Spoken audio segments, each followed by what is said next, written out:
दोस्तों, अगर आपसे पूछा जाए कि भारत का सच्चा दोस्त कौन है तो आप में से अधिकतर लोगों की जुबान से सिर्फ एक ही नाम निकलेगा और वो है रूस।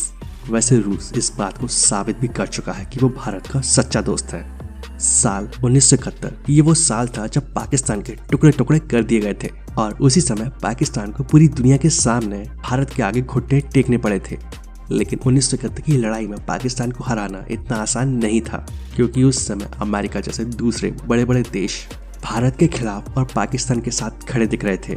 और दोस्तों, यही वो समय था जब पूरी दुनिया में भारत अकेला पड़ गया था। तो तब ऐसे कठिन समय में रूस ने भारत का साथ दिया था और इस बात से ये साबित हो गया था कि रूस भारत का सच्चा दोस्त है। हालांकि रूस और अमेरिका एक दूसरे के कट्टर दुश्मन माने जाते हैं, तो ये भी एक वजह थी जिस कारण रूस ने पूरी दुनिया के खिलाफ भारत का साथ दिया था। दोस्तों, माना जाता है कि रूस भारत का सच्चा दोस्त है, लेकिन क्या आपको पता है कि 1971 की लड़ाई में रूस ने भारत का साथ कैसे दिया था? क्योंकि उस समय लगभग पूरी दुनिया ही भारत के खिलाफ थी, तो ऐसे में वो रूस ही था जिसने भारत का साथ दिया था। पहले जानते हैं बांग्लादेश की आज़ादी की कहानी। 1971 के युद्ध से पहले बांग्लादेश पाकिस्तान का हिस्सा हुआ करता था और जिसे ईस्ट पाकिस्तान के नाम से जाना जाता था। लेकिन पाकिस्तान के इस हिस्से में रहने वाले लोग हमेशा से ही पाकिस्तान के द्वारा कुचले जाते थे और यहाँ रहने वाले लोग चाहते थे कि उन्हें कैसे भी पाकिस्तान के जुल्मों से आज़ादी मिल जाए। इसके अलावा पाकिस्तान के लोग ईस्ट पाकिस्तान में रहने वाले लोगों और वहाँ के नेता को बिल्कुल भी अहमियत नहीं देते थे और इसी वजह से गवर्नमेंट में ज़्यादातर लोग वेस्ट पाकिस्तान से ही हुआ करते थे और जिस कारण ईस्ट पाकिस्तान के लोग वेस्ट पाकिस्तान से छुटकारा पाना चाहते थे। भारत और पाकिस्तान के बंटवारे के बाद ईस्ट पाकिस्तान और वेस्ट पाकिस्तान में रहने वाले लोगों के बीच मनमुटाव बढ़ता रहा और ये तनातनी सिर्फ अलग अलग क्षेत्रों में रहने की ही नहीं, बल्कि भाषा, संस्कृति, रहन सहन और अपने विचारों के आधार पर भी थी। ईस्ट पाकिस्तान में रहने वाले बंगाली लोगों को उर्दू भाषा को ही अपनी मुख्य भाषा चुनने को कहा जाता था और इन सभी कारणों की वजह से धीरे धीरे पाकिस्तान और बांग्लादेश में विद्रोह होना शुरू हो गए। हालांकि पाकिस्तान ने इस विद्रोह को दबाने के लिए बल का इस्तेमाल भी किया, क्योंकि पाकिस्तान अपने खिलाफ उठने वाली हर आवाज को दबा देना चाहता था। यहाँ एक तरफ तो पाकिस्तान ईस्ट पाकिस्तान यानी कि बांग्लादेश के लोगों को दबा रहा था और साथ ही वो भारत पर हमला भी करना चाह रहा था, क्योंकि पाकिस्तान को लगता था कि वो दोनों ही साइड से भारत को घेर सकता था और साथ ही उसे ये भी डर था कि भारत ईस्ट पाकिस्तान के विद्रोहियों की मदद कर रहा है और भारत भी ये बात काफी अच्छे से जानता था कि पाकिस्तान का दोनों ही साइड होना उसके लिए एक बड़ा खतरा है, क्योंकि इस तरह से भारत दोनों ही साइड से दुश्मन से घिर जाता। पाकिस्तान को लगता था कि वो 1948 के जैसे ही भारत के कुछ हिस्से पर अपना अधिकार कर लेगा और फिर बीच में अमेरिका आ जाएगा जो बीच बचाव करेगा और जो जीता हुआ हिस्सा होगा उसके कब्जे में रह जाएगा। लेकिन असल में ऐसा कुछ हुआ नहीं, क्योंकि उस समय की प्राइम मिनिस्टर इंदिरा गांधी ने ऐसा होने नहीं दिया और पाकिस्तान को ऐसे धूल चटाई की वो उस दिन को कभी भूल नहीं पाएगा, क्योंकि इस दौरान पाकिस्तान को अपनी जमीन और सेना को खोना पड़ा और सेकेंड वर्ल्ड वॉर के बाद ये सबसे बड़ा मिलिट्री सरेंडर था।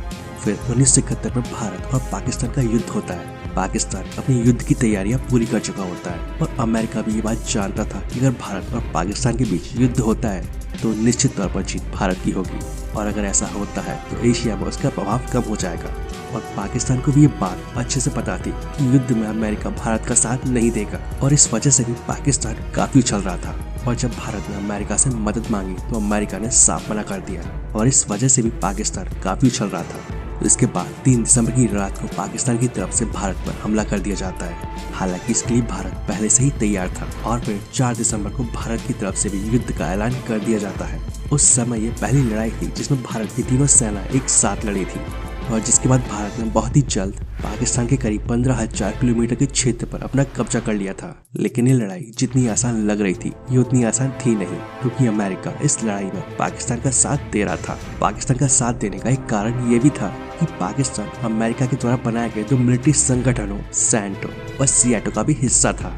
साथ ही अमेरिका ईस्ट पाकिस्तान यानी कि बांग्लादेश के लोगों पर हो रहे अत्याचार और उसकी आज़ादी को लेकर भी भारत का साथ नहीं दे रहा था, बल्कि वो चाइना के साथ मिलकर भारत पर दबाव बना रहा था कि वो ईस्ट पाकिस्तान के मुद्दे से दूर ही रहे। ऐसे में पीएम इंदिरा गांधी ने एक सख्त कदम उठाते हुए 9 अगस्त को सोवियत यूनियन के साथ शांति, भाईचारे और सहयोग की संधि पर हस्ताक्षर कर दिए और ये सब देख अमेरिका पूरी तरह से भारत के अगेंस्ट हो गया।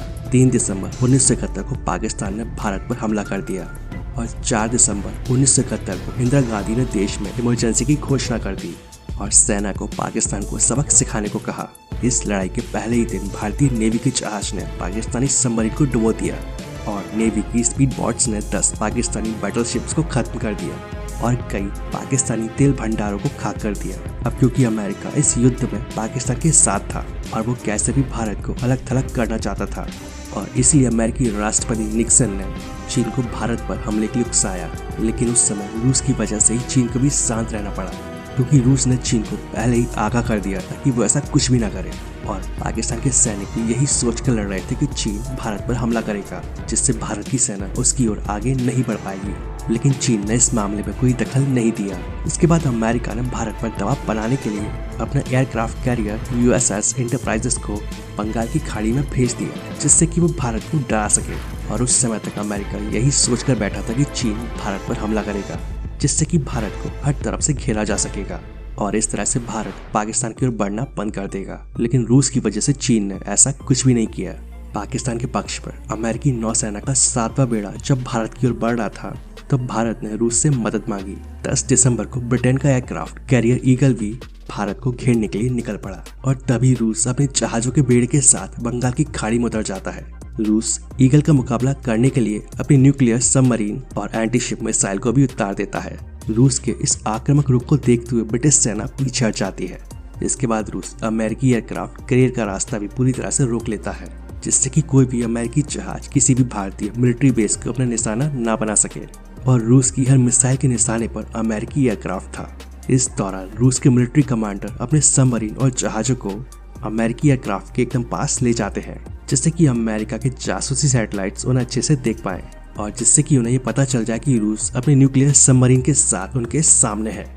और रूस की इस आक्रामकता के चलते अमेरिका वापस चला जाता है। दोस्तों, जब अमेरिका, ब्रिटेन और चीन जैसे शक्तिशाली देश भारत के खिलाफ थे, तो उस समय न सिर्फ रूस ने भारत का साथ दिया, बल्कि पूरी दुनिया के सामने अपनी ताकत का प्रदर्शन भी किया। इसके बाद 16 दिसंबर को पाकिस्तान भारत के सामने घुटने टेक देता है। भारत और पाकिस्तान के युद्ध के दौरान अमेरिका ही नहीं बल्कि और भी कई देश पाकिस्तान के समर्थन में खड़े थे और तब अमेरिका संयुक्त राष्ट्र सुरक्षा परिषद में युद्ध विराम का प्रस्ताव लाया और पाकिस्तान के पक्ष में खड़े रहने की कोशिश की। लेकिन तब भारत के मित्र देश रूस ने अमेरिका के प्रस्ताव पर वीटो का इस्तेमाल करके भारत की मदद की। वैसे दोस्तों, आप सभी रूस के बारे में क्या सोचते हैं और आपके हिसाब से भारत का सच्चा दोस्त कौन है? कमेंट करके जरूर बताएं। और ऐसे ही वीडियोस आगे भी देखने के लिए इस चैनल को सब्सक्राइब कर लें। तो आज के लिए बस इतना ही। मिलते हैं नेक्स्ट वीडियो में। जय हिंद, जय भारत, वंदे मातरम।